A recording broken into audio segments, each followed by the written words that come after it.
माध्यमों से कि मैं आ रहा हूं और राहुल गांधी की जोरदार ढंग से आज 10:59 पर लोकसभा सचिवालय ने उन्हें उनकी सदस्यता बहाल करते हुए उन्हें संसद में आने की अनुमति दी और सुप्रीम कोर्ट के द्वारा जो लोकतंत्र को बचाने का काम जो किया गया है, इसके लिए सुप्रीम कोर्ट के मुख्य न्यायाधीश महोदय को हमारा यह लोकतंत्र 4 स्तंभों पर खड़ा है।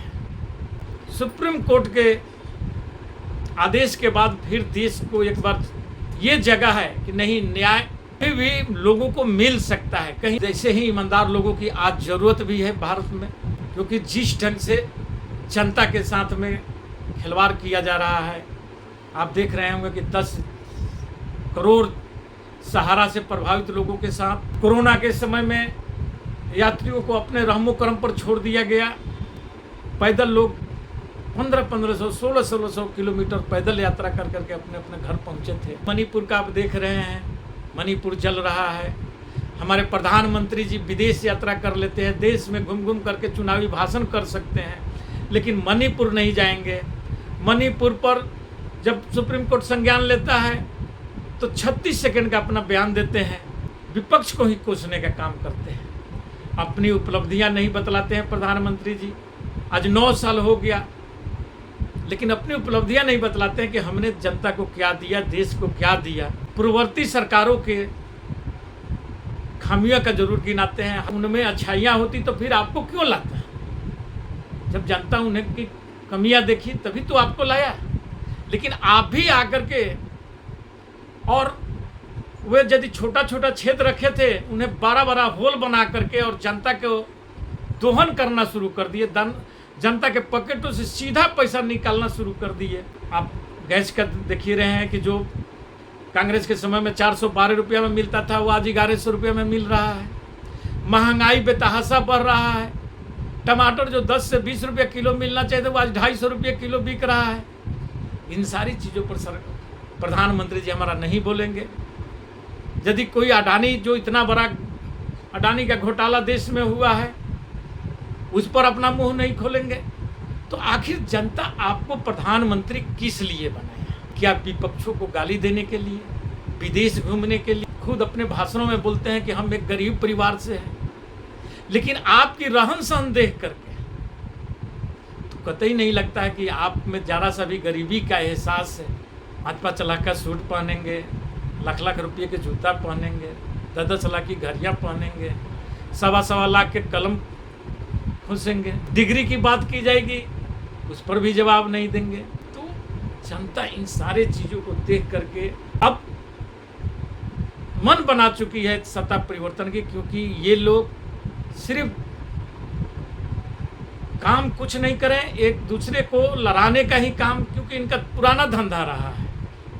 आप देखेंगे बहुत पुराना राजेश खन्ना जी का एक वीडियो आजकल बहुत वायरल हुआ है। उस समय राजेश खन्ना जी बोल रहे हैं, जो अब तो स्वर्गीय हो चुके हैं, उस समय सांसद है और सांसद भवन में बोले थे कि इनका काम ही रहा है हमेशा लड़ाने का। और आज वहीं आप देख रहे होंगे कि हर जगह कहीं हिजाब के नाम पर लड़ाया जाता है, कहीं दंगा के नाम पर लड़ाया जाता है, कहीं दिल्ली में एनआरसी के नाम पर लड़ाया जाता है। आज मणिपुर में आग फैला हुआ है, वो किसका देन है? गजब की खेला हो गया है।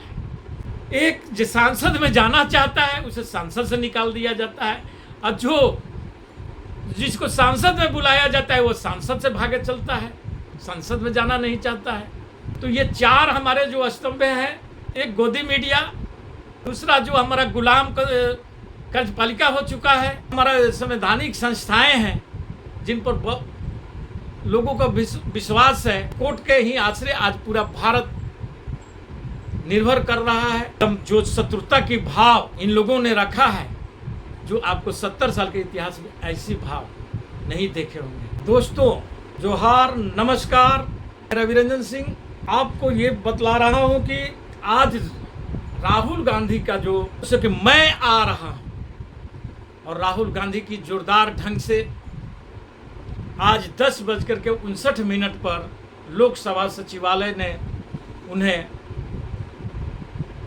उनकी सदस्यता बहाल करते हुए उन्हें संसद में आने की अनुमति दी और राहुल गांधी अपने लोगों के साथ में संसद भवन पहुंचे और वहां पर महात्मा गांधी की प्रतिमा पर जाकर के फूल अर्पण करने के बाद संसद भवन में पहुंचे और कांग्रेस कार्यालय में बहुत ही धूमधाम से लोग पटाखा फोड़े हैं और मिठाइयाँ बांटे हैं।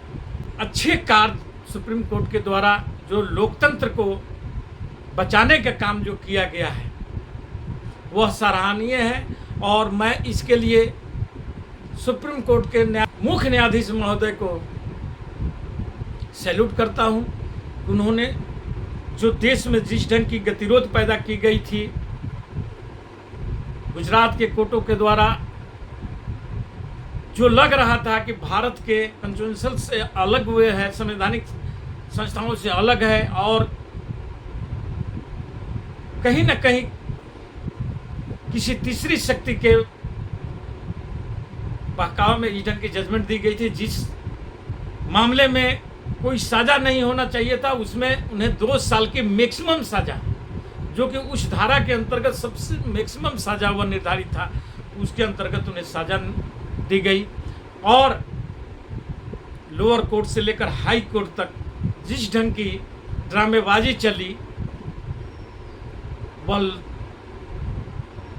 से देश अचंभित था और इस चीज़ों को सुप्रीम कोर्ट पकड़ा और देश को एक बार फिर लोकतंत्र को बचाने का कार्य जो सुप्रीम कोर्ट आगे बढ़ करके कर रहा है और सुप्रीम कोर्ट को ट्रोल का भी शिकार होना पड़ रहा है। ये इन लोगों द्वारा जिनके विरुद्ध फैसला आ रहा है और उनके लोगों के द्वारा जिस ढंग से ट्रोल की जा रही है वह निंदनीय है। हमारा यह लोकतंत्र 4 स्तंभों पर खड़ा है, जिसमें चौथा स्तंभ जो जनता के आवाज़ होता है वह आज गोदी मीडिया बन चुका है और सरकार के इशारे पर कार्य कर रहा है और विपक्ष को हत्या की सुपारी ले चुका है। जिस ढंग से राहुल गांधी की बारे में ये इन लोगों के द्वारा जिस ढंग की अफवाहें फैलाई गई और अन्य और भी विपक्ष लालू यादव हो, ममता बनर्जी हो या शिवसेना वाले हो या आपके आप पार्टी के हैं जदयू के साथ में, गोदी मीडिया भी आज सत्ता की दलाली में लगा हुआ है। दूसरा हमारा जो कार्यपालिका है वह गुलाम बन चुका है, किसी व्यक्ति विशेष के इशारे पर कार्य हो रहा है। देखे होंगे सीबीआई के यहाँ सीबीआई के मुख्यालय पर रेड होता है रात को 12 बजे, ये आप भूले भी नहीं होंगे, देखे ही होंगे, सुने भी होंगे जरूर। और सीबीआई को ठंडे बस्ता में डाल करके और ईडी को आगे लाया जाता है और एक रिटायर ईडी प्रमुख जो हैं संजय मिश्रा जी, उनका 3 बार कार्यकाल को रिटायरमेंट के बाद बढ़ाया गया, जिसे सुप्रीम कोर्ट गलत मान लिया। और भी जो भी हमारी कार्यपालिका की संस्थाएं हैं उन्हें किस ढंग से दबोचा जा रहा है, उन्हें किस ढंग से कैद करके व्यक्ति विशेष के हाथों में लिया गया है, ये पूरा देश देख रहा है। तीसरा हमारा है ढाई का जो जिसमें लोकसभा राज्यसभा ये सारे चीज़ों और वहाँ पर भी किस ढंग की जल्दबाजी हड़बड़ियाँ दिखाई जा रही है कि कोई आदमी किसी का बड़े से बड़े सजा होता है, उनकी सदस्यता नहीं जाती है, उनको मौका दिया जाता है। जैसे अभी आपका यूपी में ही इटावा का जो सांसद महोदय जो भाजपा के हैं, राहुल गांधी की रिहाई के 1 दिन बाद ही उनका आता है और उन पर अभी तक कोई संज्ञान नहीं लिया गया कि उनकी सदस्यता क्यों नहीं अभी तक रद्द हुई है। माइक को बंद कर दिया जा रहा है, जो लोकसभा में राज्यसभा में बोल रहे हैं तो वहाँ माइक बंद कर दिया जाता है, बोलने की आज़ादी नहीं दी जा रही है।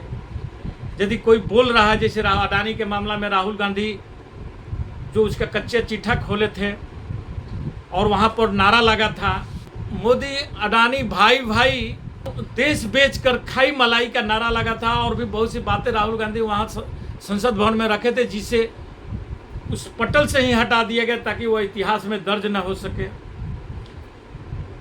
तो जो हमारी संवैधानिक संस्थाएं हैं उन्हें भी किस ढंग से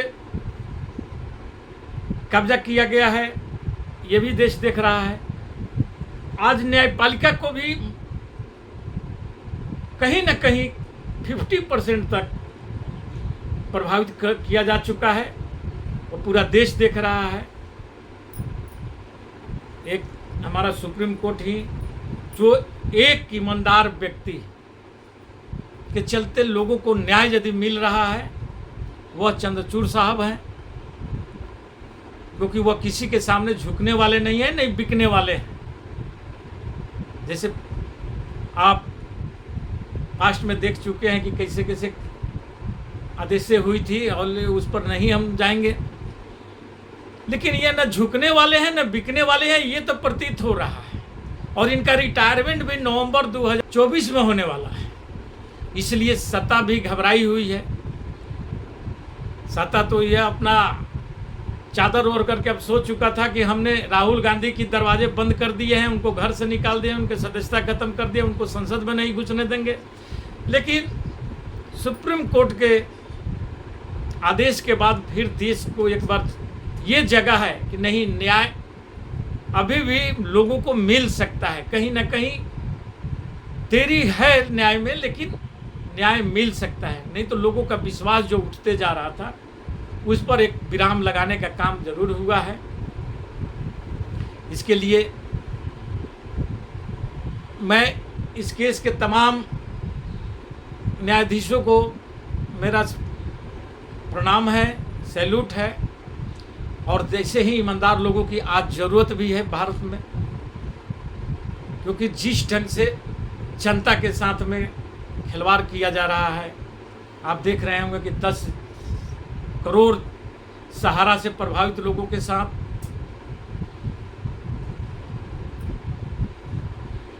कोरोना के समय में यात्रियों को अपने रहमो करम पर छोड़ दिया गया। पैदल लोग 1500, 1600 किलोमीटर पैदल यात्रा कर करके अपने अपने घर पहुंचे थे। उनके साथ जो हुआ वो पूरा देश देख चुका है। और भी बहुत से गंभीर मामलाएं हैं। मणिपुर का आप देख रहे हैं, मणिपुर जल रहा है। हमारे प्रधानमंत्री जी विदेश यात्रा कर लेते हैं, देश में घूम घूम करके चुनावी भाषण कर सकते हैं, लेकिन मणिपुर नहीं जाएंगे। मणिपुर पर जब सुप्रीम कोर्ट संज्ञान लेता है तो 36 सेकंड का अपना बयान देते हैं, और बाकी वो 8 मिनट तक विपक्ष को ही कोसने का काम करते हैं। अपनी उपलब्धियां नहीं बतलाते हैं प्रधानमंत्री जी। आज 9 साल हो गया, लेकिन अपनी उपलब्धियां नहीं बतलाते हैं कि हमने जनता को क्या दिया, देश को क्या दिया। लेकिन विपक्ष का पूर्ववर्ती सरकारों के खामियों का जरूर गिनाते हैं, हर उनके मंचों पर आप सुन सकते हैं। और कांग्रेस को कोसते हुए देखेंगे, राहुल गांधी को कोसते हुए देखेंगे। अरे भैया, आपको नौ जनता अगर उनमें अच्छाइयाँ होती तो फिर आपको क्यों लाता? जब जनता उन्हें की कमियां देखी तभी तो आपको लाया। लेकिन आप भी आकर के, और वे यदि छोटा छोटा क्षेत्र रखे थे, उन्हें बड़ा बड़ा होल बना करके और जनता को दोहन करना शुरू कर दिए। जनता के पॉकेटों से सीधा पैसा निकालना शुरू कर दिए। आप गैस का देख ही रहे हैं कि जो कांग्रेस के समय में 412 रुपया में मिलता था, वो आज 1100 रुपये में मिल रहा है। महंगाई बेतहाशा बढ़ रहा है। टमाटर जो 10 से 20 रुपये किलो मिलना चाहिए था, वो आज 250 रुपये किलो बिक रहा है। इन सारी चीज़ों पर प्रधानमंत्री जी हमारा नहीं बोलेंगे। यदि कोई अडानी, जो इतना बड़ा अडानी का घोटाला देश में हुआ है, उस पर अपना मुंह नहीं खोलेंगे, तो आखिर जनता आपको प्रधानमंत्री किस लिए बनाया? क्या विपक्षों को गाली देने के लिए, विदेश घूमने के लिए? जनता आपको इसलिए तो बनाया कि जनता के, और आप खुद अपने भाषणों में बोलते हैं कि हम एक गरीब परिवार से हैं, लेकिन आपकी रहन सहन देख करके तो कतई नहीं लगता है कि आप में जरा सा भी गरीबी का एहसास है। 5-5 लाख का सूट पहनेंगे, लाख रुपये के जूता पहनेंगे, 10-10 लाख की घड़ियाँ पहनेंगे, 1.25 लाख के कलम खुसेंगे। डिग्री की बात की जाएगी, उस पर भी जवाब नहीं देंगे। तो जनता इन सारे चीज़ों को देख करके अब मन बना चुकी है सत्ता परिवर्तन की। क्यों? इसी के साथ मैं अपना वक्तव्य समाप्त करता हूँ। जय हिंद, जय भारत।